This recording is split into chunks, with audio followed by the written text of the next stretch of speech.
In Nashville, Tennessee, 1968, a cold autumn wind swept down Music Row, rustling fallen leaves across empty sidewalks. On the corner of 16th Avenue South stood a girl no older than 19, her worn guitar case open at her feet, a few scattered coins glinting in the morning light. Her name was Eleanor Reeves, though everyone called her Ellie. Her voice carried like smoke through the crisp air, a haunting melody that told of hardship and hope. She'd been singing on this corner for 3 months now, ever since arriving from Tupelo with nothing but her guitar and dreams bigger than the sky. "Just enough for a sandwich today?" she whispered to herself, counting the meager earnings. The cold was settling into her fingers, making it harder to form chords. The thin jacket she wore provided little protection against the Nashville autumn. Across the street, a tall man in a black coat stopped. There was something familiar about him, but Ellie couldn't place it through the morning haze. He stood motionless, listening as she sang an original song about leaving home and finding your way. She finished the song to silence. No applause, no additional coins. Just as she was about to pack up, the man approached. "That's quite a voice you've got," he said, his words deep and measured like riverbed stones. When Ellie looked up, her heart nearly stopped. Standing before her was Johnny Cash himself, the man in black, regarding her with curious eyes. "Mr. Cash," she stammered, guitar nearly slipping from her grasp. Thank you. What's your name, miss?" he asked, dropping a $20 bill in her case, more money than she'd made all week. "Ellie Reeves. Keep singing, Ellie Reeves," he said with a nod. "This city will try to break your heart, but a voice like yours might just survive." Then he turned and continued down the street, vanishing around the corner. Ellie stood frozen, the $20 bill fluttering in the breeze, unsure if what just happened was real or a dream born from hunger and cold. That night in her cramped boarding house room, Ellie wrapped herself in a thin blanket, strumming quiet chords while rain tapped against the window. The encounter with Johnny Cash replayed in her mind like a record with a scratch. She kept coming back to it, wondering if it meant anything. "Keep singing," he'd said. Easy for him to say, she thought. 3 other girls shared the boarding house with her. Patsy, a waitress with an infectious laugh, Dolores, who worked at the diner on weekends, and Jane, who typed at an insurance office and dreamed of becoming a songwriter. "Johnny Cash?" Jane exclaimed when Ellie shared her story. "Are you sure it wasn't just some tall man in black?" "It was him," Ellie insisted. "I've seen his photos enough times." "Even if it was," Patsy said, lighting a cigarette, "what does it matter? A kind word and $20 doesn't make a career." Ellie felt the doubt creeping in. Her parents back in Tupelo had given her 6 months to get this singing nonsense out of your system, before coming home to work at her father's hardware store. She was 4 months in with nothing to show but calloused fingers and a collection of rejection slips from every recording studio on Music Row. "I don't know," Ellie said finally. "Maybe it's a sign to keep going. Or maybe," Dolores countered, "it's just a lucky day that doesn't mean anything more." As the others drifted off to sleep, Ellie stared at the ceiling, Johnny Cash's words echoing in her mind against the chorus of her own doubts. Outside, the neon lights of Nashville's music venues illuminated the rain-slicked streets, so close, yet impossibly far away.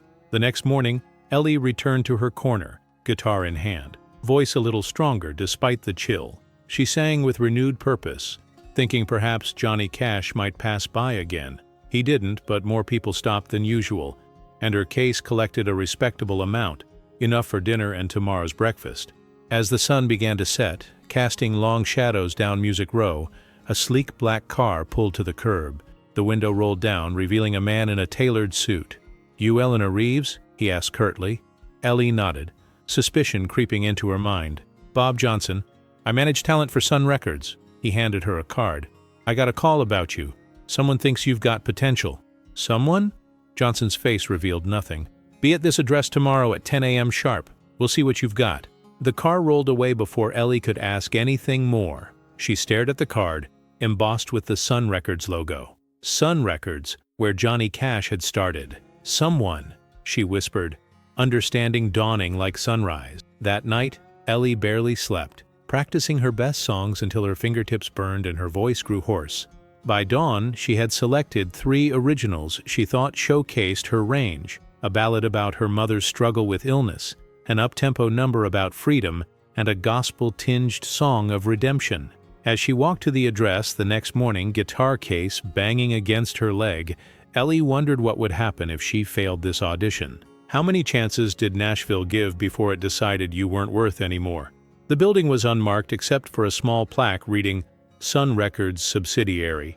She took a deep breath and opened the door, stepping into her future, uncertain if she was walking toward a new beginning or another disappointing end. The reception area was sparse, just a desk, a few chairs, and faded posters of Sun Records artists on the walls. A bored-looking receptionist pointed Ellie to a bench. "They'll call you when they're ready," she said without looking up. An hour passed, then 2. Ellie's nerves frayed with each tick of the wall clock. Finally, Bob Johnson emerged from an inner door. "Come on back, Eleanor," he said. "Sorry for the wait." The recording room was small but professional, with soundproofing on the walls and a glass partition separating the performance area from the control booth. 2 other men sat behind the glass, neither one looking particularly enthusiastic. "These are our producers," Johnson explained. "Just play your best songs. Don't hold back." Ellie nodded, positioned herself in front of the microphone, and began with her ballad. The first verse came out shaky, but by the chorus, she found her stride. She closed her eyes, forgetting about the men watching, forgetting about the $20 in her boarding house drawer, forgetting everything but the music. When she finished her third song, silence hung in the air. Johnson stepped into the control booth, and Ellie could see them talking, though she couldn't hear what they were saying. One producer shook his head, while the other gestured emphatically. After what felt like an eternity, Johnson returned. "Your songwriting needs work," he said flatly. "But your voice, that's something we can use. We can pair you with some professional writers, get you working on materials that might sell." Ellie's heart soared, then crashed. "But these are my songs. I want to sing my own words." Johnson's face hardened. "Look, kid, this is a business. You can sing your own stuff on street corners for coins, or you can sing what we give you and maybe make a living. Your choice." As Ellie left the building an hour later, contract unsigned, the sun was setting on Nashville. She'd been offered a chance, the very thing she'd come to this city for, but at what cost? Her songs were her heart laid bare.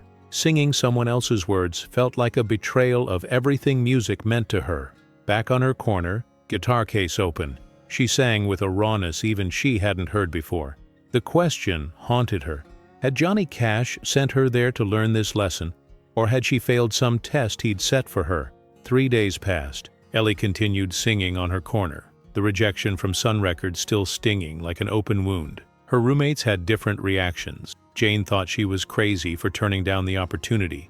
Patsy admired her principles, and Dolores simply shrugged and said, "Nashville will break you either way." On the 4th day, as Ellie returned to the boarding house after a particularly cold afternoon of singing, the landlady handed her an envelope. "Came special delivery," she said, eyeing Ellie with new curiosity. The envelope was cream-colored, expensive-looking, with Eleanor Reeves written in a steady hand. No return address. Inside was a short note and a ticket. "Miss Reeves, your dedication to your craft is admirable. Please attend the Gibson Showcase this Friday evening at the Ryman. Bring your guitar. A friend." The ticket was for the Gibson Guitar Showcase at the Ryman Auditorium, one of Nashville's premier events where new talent was often discovered. Such tickets were nearly impossible to get. "A friend," Ellie whispered. Could it be? That Friday, dressed in her best dress, borrowed from Patsy, and with her guitar freshly strung, Ellie made her way to the Ryman. The historic venue loomed before her, its Gothic windows glowing with warm light as music industry insiders filed inside. At the door, a stern usher examined her ticket. "Eleanor Reeves?" he asked. She nodded. "Follow me, please." Instead of leading her to a seat, he guided her through a side door, down a hallway lined with photographs of country music legends, and into a small waiting area where 3 other young musicians sat nervously clutching their instruments. "What's happening?" Ellie asked a young man with a mandolin. "They're letting us play," he said, eyes wide with disbelief. "1 song each, in front of everyone." Ellie's stomach dropped. She wasn't here as an audience member, she was here to perform. The Ryman Auditorium hummed with conversation, the seats filled with record executives, producers, established artists, and music journalists. The very people who could make or break a career in Nashville. Backstage, Ellie peeked through the curtain, her heart hammering against her ribs. "You're on third," the stage manager told her. "Just one song, make it count." "Uan?" The first performer, a duo with matching Western suits, played a forgettable cover of a popular hit. The second, a young man with slicked back hair, performed an original that had the audience politely attentive but not enthusiastic. Then it was Ellie's turn. Next up, from Tupelo, Mississippi, Miss Eleanor Reeves. Her legs felt like water as she walked onto the stage. The lights blinded her, masking the audience in darkness, but she knew they were there. Hundreds of eyes watching, judging, waiting for her to prove herself or fail spectacularly. Ellie took a deep breath and began her song. Not the safe choice, but the one closest to her heart. A song about a girl leaving everything behind to chase a dream that might be nothing but smoke. Her voice faltered on the first line, then steadied. By the chorus, something shifted. The polite silence of the audience deepened into something else. Attention. Real attention. She could feel it like a physical force. As she sang the final verse, her eyes adjusted to the lights enough to make out the first few rows. There, sitting third from the aisle, was Johnny Cash, his expression unreadable. Their eyes met briefly, and he gave an almost imperceptible nod. When she finished, there was a moment of silence, then applause. Not thunderous, not a standing ovation, but genuine appreciation. As she left the stage, trembling with adrenaline, she heard people asking their neighbors, "Who was that girl?" Backstage, Ellie sagged against a wall, guitar clutched to her chest. She'd done it. She'd sung her song, her own words, at the Ryman Auditorium. Whatever happened next, no one could take that away from her. The showcase continued for another hour, but Ellie barely registered the remaining performances. Her mind replayed her moment on stage over and over, analyzing every note, every reaction she'd glimpsed. When the event ended, the backstage area quickly filled with industry people chatting with performers, exchanging cards, making connections. No one approached Ellie. She stood awkwardly in a corner, watching opportunities form around her, but not for her. "They're wondering if you're a one-song wonder," came a familiar, deep voice. Ellie turned to find Johnny Cash standing there, hands in the pockets of his black coat. "Mr. Cash," she managed, "you sent the ticket." "I did," he acknowledged. "You've got something real, Eleanor. Something that can't be manufactured or taught. But this town," he gestured to the networking happening around them, "this town needs more than one good song." "I have more," Ellie said with quiet conviction. "I just need someone to listen." Cash studied her for a moment, then reached into his pocket and handed her a piece of paper with an address. "Tomorrow morning, 8 a.m. Don't be late, and bring all those songs you've been keeping to yourself." Before she could respond, he melted back into the crowd, leaving Ellie staring at the address scrawled in his distinctive handwriting. That night, back at the boarding house, her roommates peppered her with questions about the showcase. When she mentioned Johnny Cash's invitation, Jane openly scoffed. "Johnny Cash is just going to help some random girl from the street? Come on, Ellie." "Maybe he sees something in her," Patsy defended. Dolores raised an eyebrow. "Or maybe he wants something from her." The suggestion hung in the air, ugly and insidious. Ellie hadn't considered that possibility, her admiration for Cash blinding her to any ulterior motives. "It's not like that," she insisted, but doubt had crept in, coiling around her excitement like a snake. As the others slept, Ellie sat by the window strumming quietly, wondering if she should go to the address. Was this her big break, or was she walking into something she didn't understand? By dawn, she had made her decision. The address led Ellie to a modest studio on the outskirts of Nashville. "House of Cash," read a simple sign above the door. Not Cash's home, as she had feared, but his personal recording studio. At precisely 8 a.m., Ellie knocked. The door opened to reveal not Johnny Cash, but a middle-aged woman with kind eyes. "You must be Eleanor," she said warmly. "I'm June Carter. John told me about you." June Carter, Cash's wife and a legendary performer in her own right, ushered Ellie into a comfortable sitting room adjacent to the studio. "John will be here soon," June said, pouring coffee. "He's always running a bit behind schedule. In the meantime, tell me about yourself." For the next half hour, Ellie found herself pouring out her story to June. Her childhood in Tupelo, her mother's illness, her father's disapproval of her music, the nights spent writing songs by flashlight under covers. June listened attentively, occasionally nodding or asking a question. There was something about her that invited confidence, a genuine warmth that put Ellie at ease. When Johnny Cash finally arrived, Ellie was surprised by the change in him.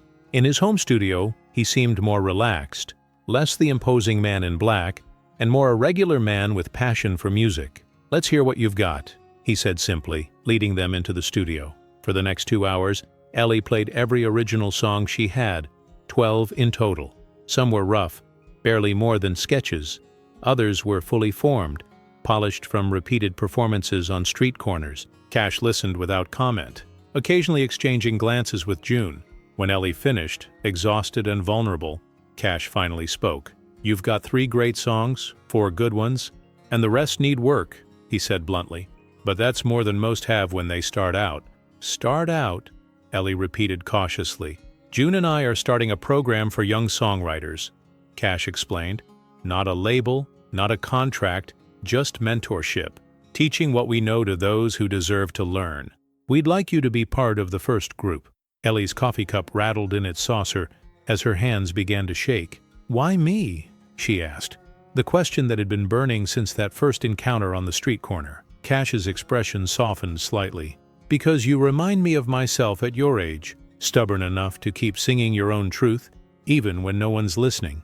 The program turned out to be an informal gathering of 7 young musicians, meeting twice weekly at the house of Cash. Besides Ellie, there was Thomas, a fiddle player with classical training, Maria, whose songs blended country with her Mexican heritage, Dwayne, a bass player with a gift for harmony, twins Sarah and Samuel, who specialized in tight duets, and Jackson, a piano prodigy from Appalachia.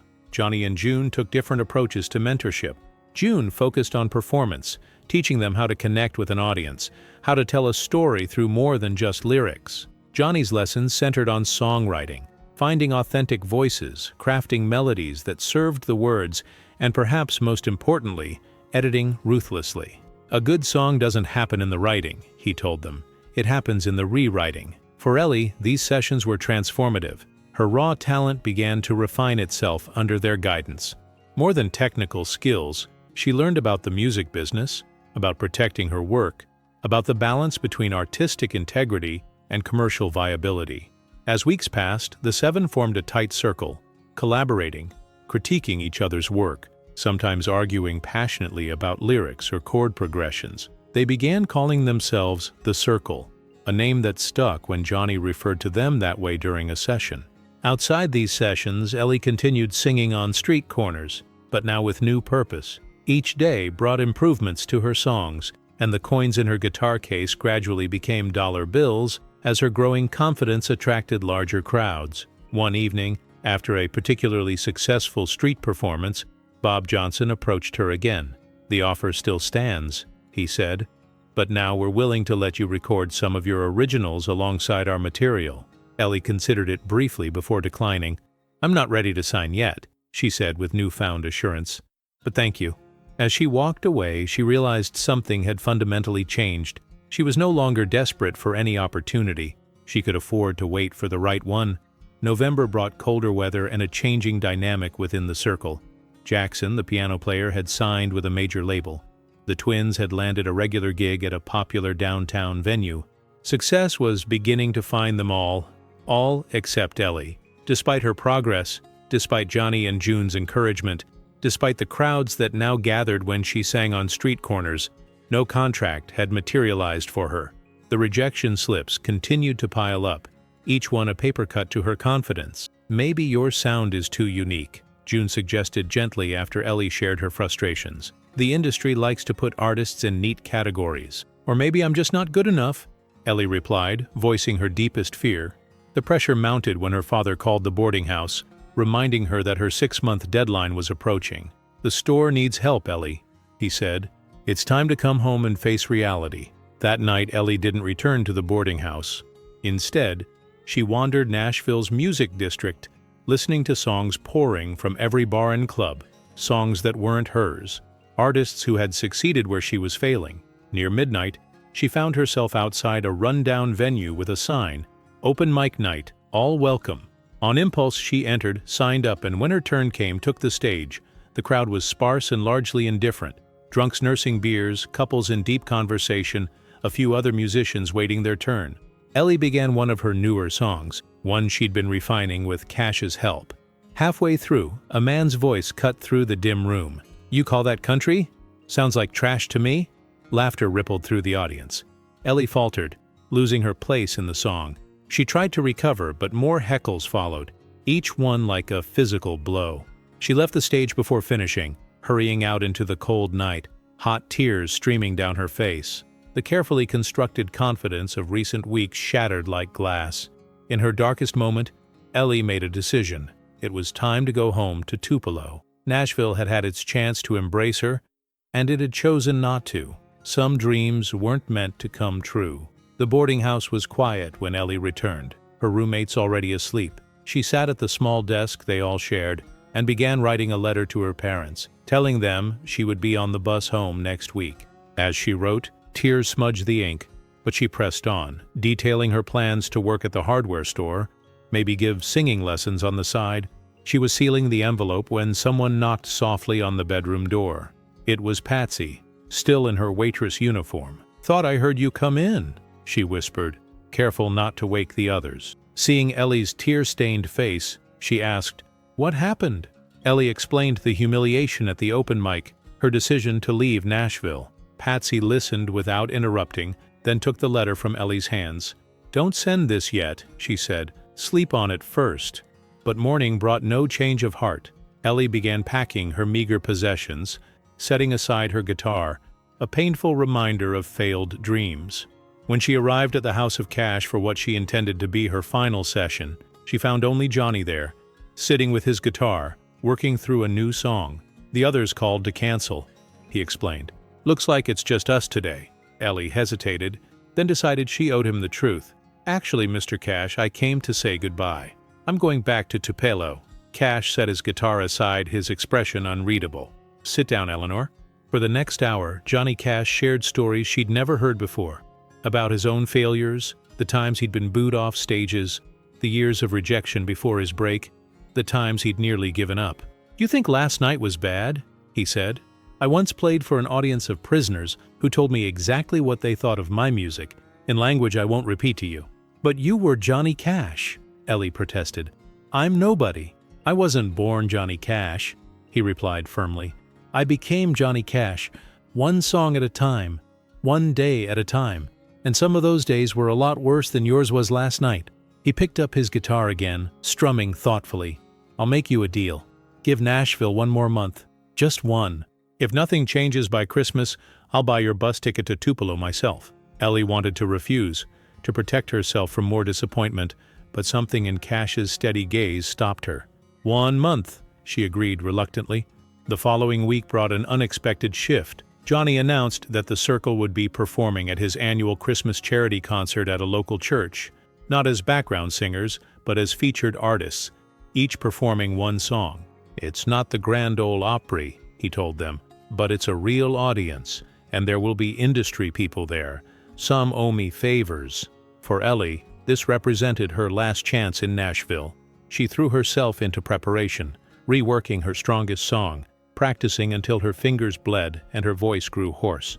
During this intense period, she found an unlikely ally in Maria, the Mexican-American songwriter whose style was so different from her own. Maria suggested they collaborate, blending Ellie's traditional country sensibilities with Maria's Latin rhythms. "Two voices tell a bigger story than one," Maria said.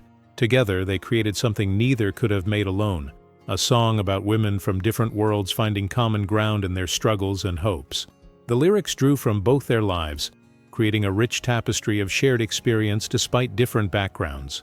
When they performed it for Johnny and June at their next session, the normally reserved Cash broke into a rare smile. "Now that," he said, "is something no one else is doing. That's the song you should perform at the Christmas concert."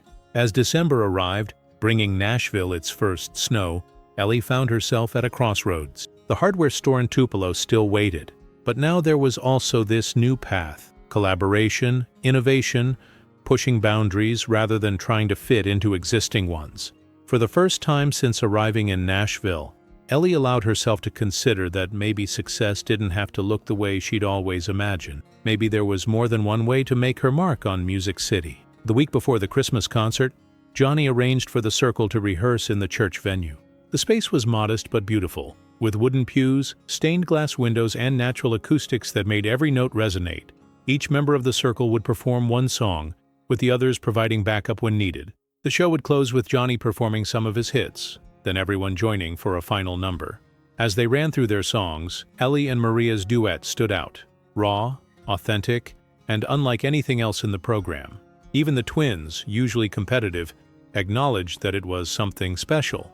"You found your sound," Johnny told Ellie after rehearsal. "Not just a voice, a sound. That's much harder to come by," June added.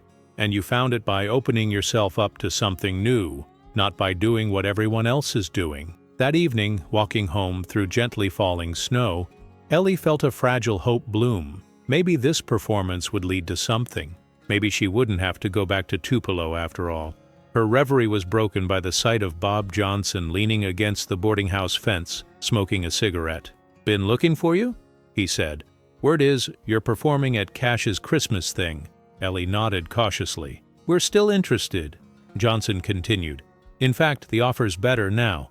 Full album, 8 of your songs, 4 of ours. Fair promotion, standard royalties." It was the kind of offer Ellie had dreamed of when she first arrived in Nashville. A real contract, a real album.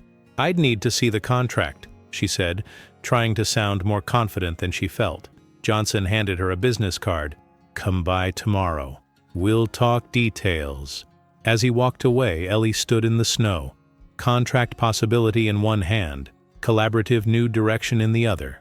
Both represented versions of success she couldn't have imagined months ago. That night, she called her parents for the first time in weeks. "I might not be coming home just yet," she told them, bracing for disappointment. To her surprise, her father's voice softened. "Your mother's been playing that tape you sent, the one with your new songs. The whole town's heard it." He paused. "You've really got something, Ellie. Maybe you should see it through." The Sun Records subsidiary office looked different to Ellie now, less intimidating, more like just another building in Nashville. Bob Johnson greeted her with new respect, ushering her into an actual office rather than the recording room. "We've been following your progress," he said, sliding a contract across the desk. "Cash has a good eye for talent." Ellie took her time reading the document, grateful for Johnny's lessons about the business side of music. The terms were standard for a new artist, not particularly generous but not exploitative either. "What about my collaboration with Maria Torres?" Ellie asked. "We're working on more songs together." Johnson frowned slightly. "The label is interested in Eleanor Reeves, not a duo. But that collaborative sound is part of what I'm developing," Ellie pressed. "Look," Johnson said with forced patience, "this industry works a certain way. We establish you as a solo artist first. Maybe later, if sales are strong, we can talk about experimental projects." As Ellie left the office, contract unsigned but with a promise to think it over, she felt strangely calm. 6 months ago, she would have signed immediately, grateful for any opportunity. Now, she understood her own worth better. That afternoon, she met Maria at a small cafe near Music Row. "They offered me a contract," Ellie confessed, "but they're not interested in our collaboration." Maria nodded, unsurprised. "That's how it goes. They want to put us in boxes. The country girl, the Latin singer. Easier to sell that way. What if we don't let them?" Ellie suggested, an idea forming. "What if we record our songs ourselves? Sell them at shows? Independent?" Maria raised an eyebrow. "That's a hard road, Ellie." "So is going back to Tupelo," Ellie replied. "So is signing away your creative freedom." By the time they parted ways, a plan had taken shape. Bold, risky, but entirely their own. They would need help, resources, and a lot of luck. But for the first time, Ellie felt like she was choosing her path rather than waiting for someone to choose her. 3 days before the Christmas concert, Nashville was hit with the worst snowstorm in decades. Roads became impassable, businesses closed, and the city ground to a halt. The church where the concert was to be held lost power, putting the entire event in jeopardy. Ellie trudged through knee-deep snow to reach the House of Cash, where the circle had arranged an emergency meeting. She found Johnny on the phone, June making coffee, and the others looking worried. "The church is working on backup generators," Johnny announced as he hung up. "But even if they get power back, there's no guarantee people will be able to get there." "So the concert's canceled?" Thomas asked, disappointment evident. "Not canceled," Johnny corrected. "Reimagined. His new plan was audacious. They would broadcast the concert on local radio instead. A friend at WSM had offered studio time, and while there wouldn't be a live audience, they could potentially reach thousands of listeners across Tennessee and neighboring states. "It's not the same," Johnny acknowledged. "But sometimes the detours lead to better destinations." For the next 2 days, they reworked their program for radio, focusing on creating a sonic landscape that didn't rely on visual performance. Ellie and Maria's duet, with its storytelling aspects, translated beautifully to the medium. As they prepared, Ellie received a call from Bob Johnson. "We need your decision," he said curtly. "The offer expires end of week." "I'm still considering it," Ellie replied, her voice steadier than she expected. "Consider this," Johnson said. "The storm shut down half the city. That church concert isn't happening. This contract might be your only shot." After hanging up, Ellie sat with her guitar, strumming absently. Johnson wasn't wrong. The contract represented security, a guaranteed path forward. Her independent plans with Maria were just that, plans, with no guarantee of success. Yet something held her back from accepting, a quiet voice that had grown stronger during her months in Nashville. A voice that sounded increasingly like her own. WSM's studios were warm and bright against the snowy darkness outside. Engineers adjusted microphones while the circle arranged themselves around the broadcasting room. Johnny Cash stood at the center, his presence commanding even without a stage or spotlight. "We're going live in 5 minutes," the producer announced. "Remember, folks at home can't see you, only hear you. Make them feel something." As the red on-air light illuminated, Johnny's deep voice filled the airwaves. "Good evening, Tennessee. This is Johnny Cash coming to you live from Nashville. The snow may have closed the roads, but it can't stop the music." One by one, members of the circle performed their songs. Through headphones, they could hear each other perfectly, creating a rare intimacy. Without visual distractions, every note, every lyric took on heightened importance. When it came time for Ellie and Maria's duet, Johnny introduced them with particular warmth. "What you're about to hear represents something I believe in deeply, the future of country music, where traditions blend and new voices emerge. Here are Eleanor Reeves and Maria Torres with Bridges Between Us, their voices intertwined, Ellie's smoky alto complementing Maria's bright soprano, telling their story of connection across difference. The performance flowed perfectly, each woman giving her all, supporting each other through every verse and chorus. When they finished, there was a moment of studio silence. Then the phone lines lit up. Listeners were calling in, asking who these women were, where they could hear more, buy their music. The producer, eyes wide, passed Johnny a note. He read it, smiled, and announced, "Ladies and gentlemen, WSM has just informed me that they've received over 300 calls in the last 5 minutes about the song you just heard. That's a record for this station." After the broadcast ended, as they were packing up their instruments, the station manager approached Ellie and Maria. "We'd like to put that song in regular rotation," he said, "if you have a recording of it." They exchanged glances. "We don't," Maria admitted. "Not yet." "Well, get one made," he advised. "And soon. People are asking."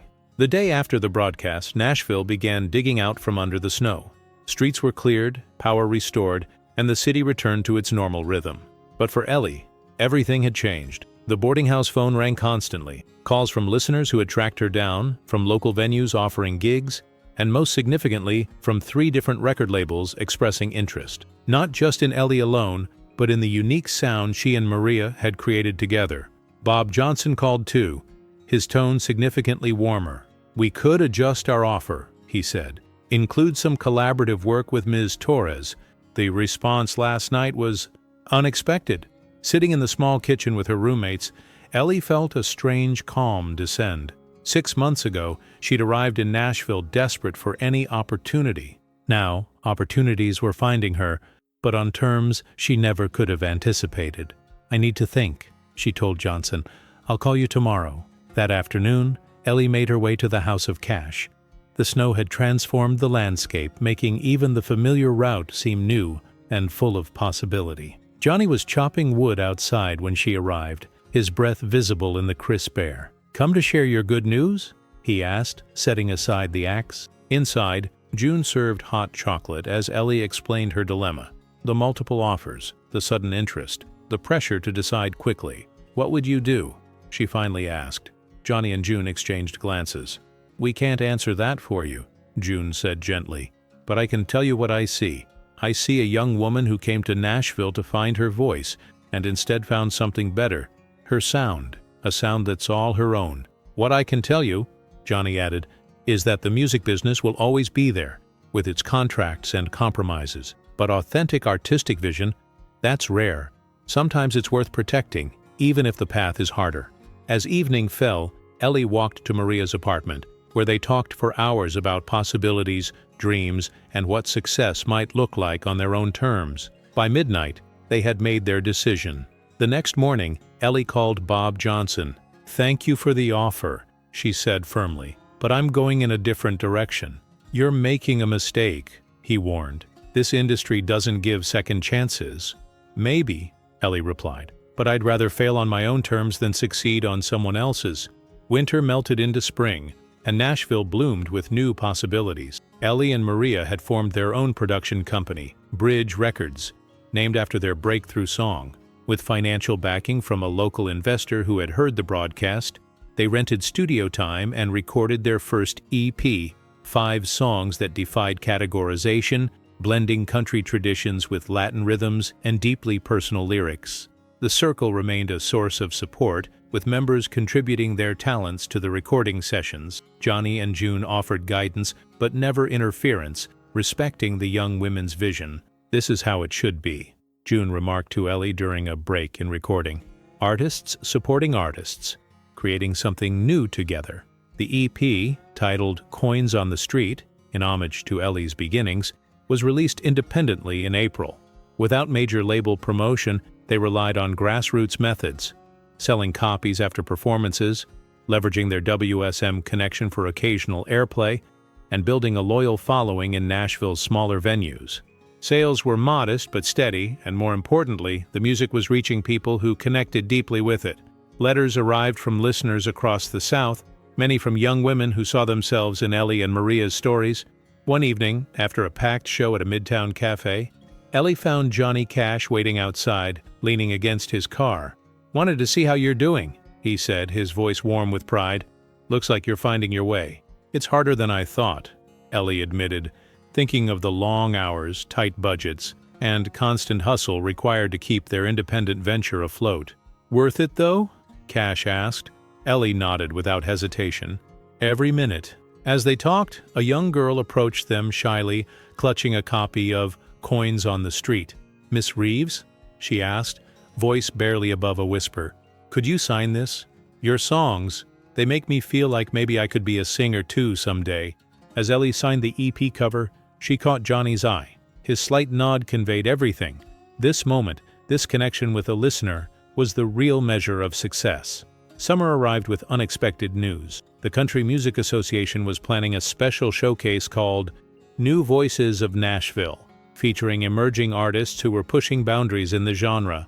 Ellie and Maria were invited to perform. "This is big," Maria emphasized as they read the invitation together. "Industry people, press, potential distributors, they'll all be there." The showcase would be held at the Ryman Auditorium, the very place where Ellie had performed months earlier at the Gibson Showcase. But this time, she wouldn't be an unknown hoping for a break. This time, she and Maria would be recognized artists with their own body of work. As they prepared for the event, Ellie received a letter from her parents. Inside was a newspaper clipping from the Tupelo Daily Journal with the headline, "Local Girl Makes Good in Nashville." The article detailed Ellie's unconventional path, her independent release, and the upcoming CMA showcase. "Your father showed this to everyone who came into the store," her mother wrote. "He's more proud than he'll ever admit." The night of the showcase arrived with the late summer heat hanging heavy over Nashville. Backstage at the Ryman, Ellie and Maria waited nervously among other featured artists, each representing different facets of country music's evolution. From the wings, Ellie watched the audience file in, industry executives in suits, journalists with notebooks, established artists showing support. In the third row, she spotted Johnny and June Cash, their presence a quiet affirmation. When the announcer called Bridge Records recording artists Eleanor Reeves and Maria Torres, Ellie felt a moment of perfect clarity. The journey from singing for coins to this stage had been neither straight nor easy, but every step had led precisely here. As they performed their signature song, followed by 2 new compositions, the Ryman audience listened with rapt attention. When they finished, the applause was immediate and sustained, not polite appreciation, but genuine enthusiasm. Backstage afterward, they were approached by journalists, photographer flashes popping as they answered questions about their unique sound and independent business model. "Would you sign with a major label now, if offered?" one reporter asked. Ellie and Maria exchanged glances before Ellie answered. "We're open to partnerships that respect our artistic vision, but we've learned we don't need permission to make the music we believe in." Autumn painted Nashville in gold and crimson as Coins on the Street reached a milestone, 5,000 copies sold independently, a remarkable achievement for artists without major label support. Distribution deals were being negotiated, and radio play had expanded beyond Tennessee to stations across the South.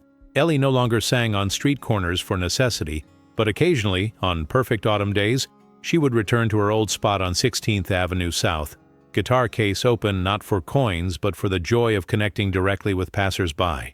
It was during one such impromptu performance that a tour bus stopped nearby. Tourists streamed out, cameras ready, excited whispers identifying her.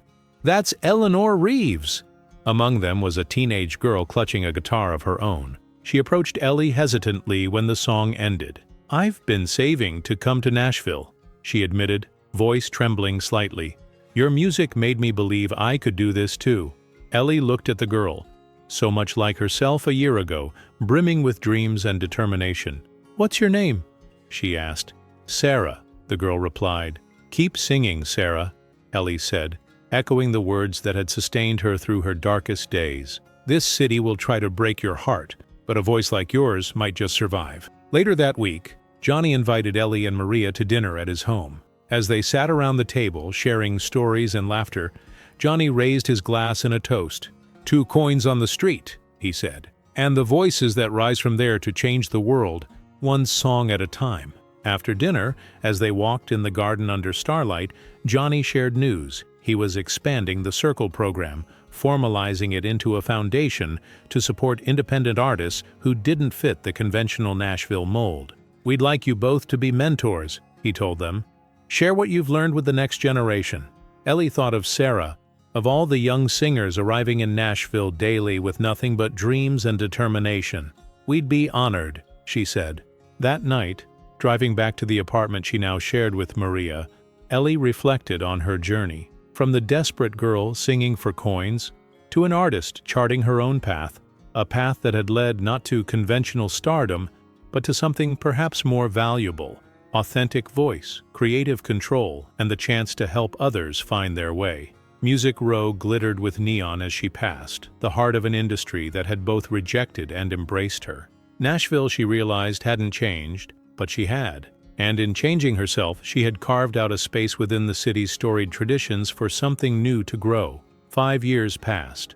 Bridge Records had grown from Ellie and Maria's partnership into a respected independent label representing 12 artists who, like them, defied easy categorization. Their studio, once a rented room by the hour, now occupied a converted warehouse in East Nashville, its walls decorated with gold records and press clippings. Ellie's parents had finally visited Nashville, her father silent with pride as he toured the studio. "Touch the equipment his daughter used to create her music. Different kind of hardware store," he joked, eyes suspiciously bright.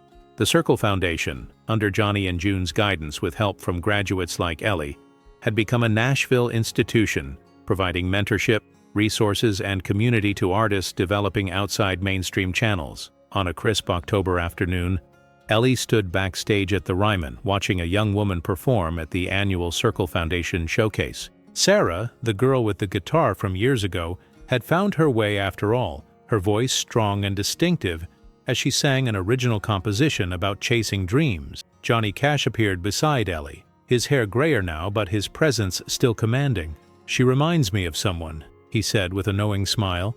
"She's better than I was," Ellie replied honestly. "That's how it should be," Cash said, each generation building on what came before. After the showcase, as artists and mentors gathered for the reception, a journalist approached Ellie for an interview about Bridge Records' latest successes. Looking back, The journalist asked. "What was the turning point? When did you know you could make it on your own terms?"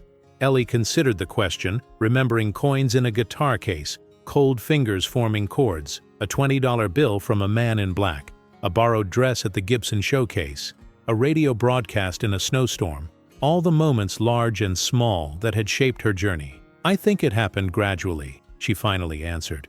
"Each small victory built confidence for the next challenge. But if I had to choose one moment," she paused, looking across the room where Johnny and June were chatting with new circle members. "It was when someone believed in me enough to help, but respected me enough not to do it for me."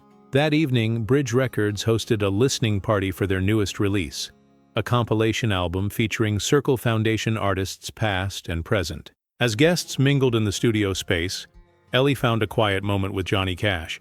"I never properly thanked you," she said, "for stopping that day on the street corner." Cash shook his head. "I just recognized something that was already there. You did the hard work yourself." "Still," Ellie insisted, "that $20 bought me dinner and gave me courage to stay one more day. Sometimes that's all it takes. Just enough help to keep going until you find your way."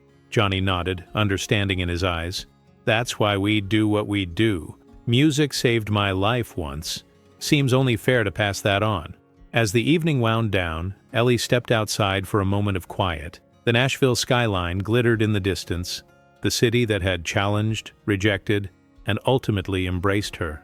Somewhere out there, on some street corner, another young artist was singing for coins. Another dream was taking shape. The circle continued, unbroken. The Circle Foundation's 10th anniversary celebration was held at the Grand Ole Opry, a full-circle moment for many who had started in the program. The event featured performances by successful graduates alongside current participants, highlighting the diversity of sounds and stories that had emerged over the decade. Backstage was a reunion of sorts, Thomas with his orchestra position, the Twins with their television show, Jackson fresh from a world tour, Dwayne producing Grammy-winning albums, Maria handling international aspects of Bridge Records. The original Circle, now established artists in their own rights, still connected by the bonds formed in those early sessions at the House of Cash. Johnny Cash, now in his 70s but still commanding respect with his mere presence, was to receive a Lifetime Achievement Award for his contributions to music and mentorship. June, elegant as ever beside him, greeted Ellie with a warm embrace. "You're opening the show," June informed her. "John specifically requested it." As the lights dimmed and the audience settled, Ellie took center stage alone. No band, no background singers, just her guitar and voice, as it had been that first day on the street corner. 10 years ago, she began, "I was singing for coins in Nashville, wondering if anyone was listening. Someone was." She glanced toward the wings where Johnny waited. "What John and June Cash taught me wasn't just about music, it was about listening for authentic voices, even in unlikely places. It was about building bridges instead of walls." Ellie began to play, not one of her hits, but a new song written specifically for this night. A song about mentorship, about passing torches, about the power of one person believing in another. As the first chorus ended, Maria joined her on stage. Then other circle members past and present, their voices blending in harmony. For the final verse, Johnny and June Cash walked slowly to center stage, the audience rising in standing ovation before they sang a single note. Johnny's deep bass joined Ellie's melody, his voice weathered but strong, the man in black and the girl who once sang for coins completing the circle. As the last notes faded, Ellie placed her hand over her heart, overwhelmed by the journey from that street corner to this moment. "Before we continue with tonight's celebration," she said into the microphone, "I want to share something Johnny once told me. Music isn't just what we make, it's what we leave behind for others to build upon. Through the Circle Foundation, through Bridge Records, through every artist who finds the courage to sing their truth, that legacy continues." She turned to Johnny Cash, standing tall despite the years. "Thank you for stopping that day. Thank you for listening. Thank you for showing us that success isn't measured in charts or sales, but in the lives touched, the paths opened, the voices found." Johnny stepped forward, embraced her briefly, then addressed the audience. "Eleanor Reeves didn't need me to succeed," he said firmly. "She had everything she needed already: talent, determination, authenticity. Maybe all any of us really needs is someone to pause long enough to listen, to say, keep going, when the world says give up. He gestured to the assembled artists on stage. Look around. This is what happens when we build each other up instead of tearing each other down. This is what music is supposed to do. Connect us, challenge us, remind us we're not alone. As applause thundered through the Opry, Ellie felt a sense of completion. The girl who sang for coins had found not just success, but purpose. Not just a career, but a community. And somewhere in Nashville tonight, on some street corner, another young artist was singing, another story beginning. Perhaps someone would stop, listen, drop a 20 in their case, say keep singing. The circle would continue, unbroken. Remember to subscribe to our YouTube channel for more exciting stories like The Golden Voice, The Day, Johnny Cash helped the girl who sang for coins on the street. Leave a comment below telling us which chapter was your favorite, and don't forget to hit that notification bell so you never miss an upload. New chapters coming every week.